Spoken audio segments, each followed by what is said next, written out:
Criancinhas, sou eu de novo. Feiras medievais, séculos 11 a 13. Feira, professor? Como assim? A feira é tipo de vender pastel? Tem uns malucos ali atrás vendendo panqueca, pior que tem mesmo. Essa feira não é medieval, claro. É uma representação, é uma brincadeira, tá?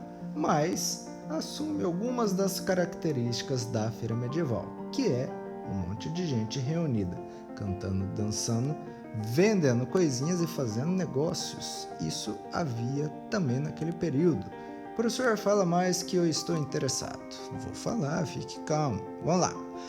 Primeiro pontinho, havia comerciantes e artesãos, e eles viviam e trabalhavam em lugares que se chamavam burgos.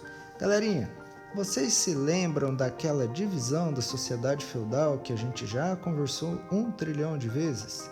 Havia o clero e eles rezavam, havia os nobres e eles guerreavam, havia os servos e eles lutavam. Pois é, havia um grupo que destoava dessa regrinha, desse padrão. Eram eles os burgueses. Os burgueses, galera, eram os comerciantes, eram os artesãos, era quem vivia e era o seu próprio patrão, digamos, tá? Esses burgueses viviam nos domínios dos senhores feudais. E as regiões onde eles moravam, aos poucos foi se tornando um centro de trabalho no qual artesãos, pequenos proprietários, enfim, comerciantes, banqueiros iam se unindo, se juntando. O lugarzinho onde eles viviam, que se chamava Burgos, que ficava próximo aos pequenos vilarejos medievais, acabaram se tornando bastante importantes e fortificando-se, ou seja, havia uma muralhazinha, havia muros, havia paredes ao redor deles para proteger-se. O lugar era importante, lá havia dinheiro, então segurança consecutivamente. Crianças, aos poucos os burgos acabaram conquistando autonomia, tá? Como eu falei para vocês, eles existiam dentro dos domínios do senhor feudal, mas em determinado momento eles se tornavam tão grandes e importantes que era necessário dar autonomia para eles. Por quê? Porque não é legal mexer com gente muito endinheirada, e isso vale inclusive para o senhor feudal. Terceiro ponto, com o mencionado excedente de produtos, as formas de tributação acabaram se transformando, galera. Até então, os camponeses pagavam seus tributos com trabalho, né? Lembram-se que havia uma porção de terra que pertencia ao senhor feudal e na qual os camponeses deveriam ceder alguns dos dias da semana para ir lá trabalhar para o senhor feudal? Pois é, a partir de então, galera, o imposto já não se dava na forma necessariamente ou de trabalho ou ao doar, né? Nada de bom grado, eu acredito, de parte da sua produção para o senhor feudal. Como havia excedentes, como havia comida de sobra, a partir daí surgem formas bastante ancestrais de dinheiro, ou seja, coisinhas que representavam o valor de alguma outra coisa. O que eu quero dizer com isso, galera? A mesma coisa que um cheque. Qual o valor do cheque? Ele é uma folha de papel. O cheque tem o valor que a gente dá para ele. Convencionou-se que ele representa um dinheiro que pode ser sacado do banco e desde que ele esteja de acordo com tudo que é legalizado, como, por exemplo, uma conta que tenha fundos, assinatura da pessoa que é portadora daquele cheque, etc, aquele cheque vai virar dinheiro. 8 notas bonitas de R$100.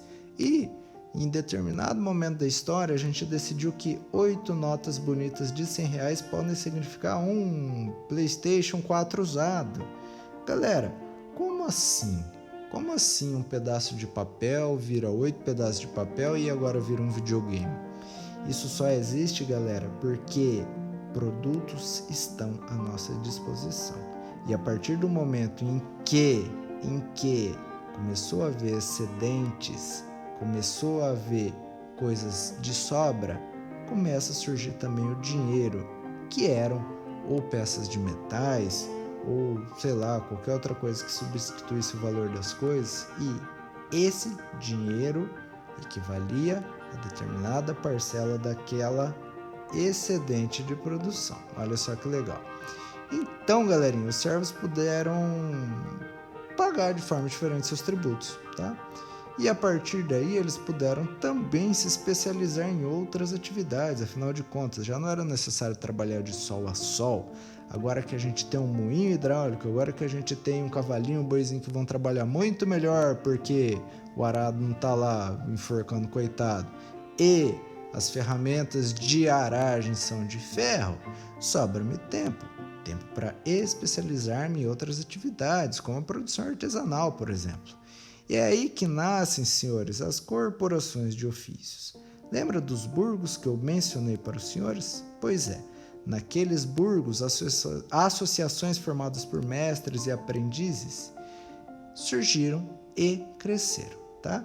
E essas associações tinham por finalidade controlar preços, controlar a concorrência, adequar a demanda, o número de produtos, a forma como ele vai ser comprado, etc.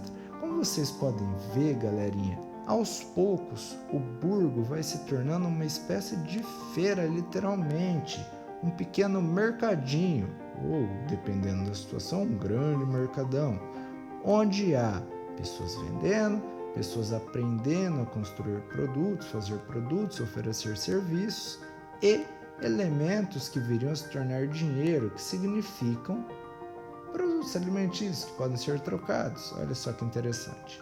Aos poucos, a gente vai deixando o sistema mercantilista de se fazer negócios e vai surgindo as primeiras pinceladas daquilo que viria a se tornar o capitalismo. Não está de todo certo eu falar isso, tá? Mas eu acredito que vocês já tenham percebido que uma raizinha, uma sementinha ou outra daquilo que viria a se tornar o capitalismo surge aí. Quem imaginou isso, muito bem, está correto. Criancinhas, e por falar em dinheiro, sabe quem mais, que grupo mais havia lá nos burgos? Os usurários. Nossa, professor, o que tem a ver? Não entendi. Eu vou explicar, calma, vem comigo. Moços, nos burgos haviam também banqueiros e cambistas. Esses caras se dedicavam a negócios legalizados, mas eles também faziam uma coisa que aos olhos da Igreja Católica era um pecado mortal. Eles emprestavam dinheiro a juros. Nossa, professor, que pecado mortal. Naquela época era. Naquela época a Igreja reconhecia o juro como uma espécie de arte do diabo de fato. Professor, mas como assim? Não estou entendendo. O que é o juros? Galera, os juros é o valor que você paga quando alguém se arrisca a te emprestar dinheiro. Vai que você não devolve. Suponhamos que qualquer um de vocês me peça R$100 emprestado. Eu vou falar, aluno, tudo bem, mas eu tô com um pouquinho de medo de você fazer caquinha com o meu dinheiro e eu acabar não recebendo ele ou você demorar para me devolver. Então, eu tô disposto a te emprestar esses R$100, desde que você me devolva 120. Ué, professor, você empresta R$100 e ganha 120? É claro, eu tô te emprestando um dinheiro que você tem no momento que você quer. Ao meu ver, é muito justo que você pague uma quantia a mais para que eu esteja disposto a te emprestar esse dinheiro. Esse é os juros, galera. É o valor que você paga pelo risco, tá? É o valor que você paga pelo risco que a pessoa que está te emprestando corre. Entenderam? Fica simples? Fica fácil? Muito bem, muito bem. Enfim, senhores, o que eu quero dizer com isso tudo? O que eu quero dizer com isso tudo? Que rotas marítimas e terrestres foram retomadas de forma que aqueles burgos se tornaram bastante visados, se tornaram verdadeiras 25 de março. Aquelas nascentes feiras ou centros comerciais atraíam pessoas, galera. O intercâmbio era forte no sentido de que as pessoas viajavam até mesmo de longas distâncias para fazer negócios. Era lucrativo, era uma forma de se fazer a vida. Aos pouquinhos, os burgos vão se tornando cidades comerciantes importantíssimas. E resumindo, o que aconteceu, o que a gente vem falando até agora foi que houve crescimento urbano, houve especialização do trabalho e houve uma expansão comercial considerável. Mocinhos e mocinhas, passei dos 10 minutos. Vou dar uma pausa agora, tá? Haverá a terceira parte que eu acredito que vocês vão assistir logo em seguida. Espero vocês lá, hein? Tchau, tchau e assista o próximo vídeo.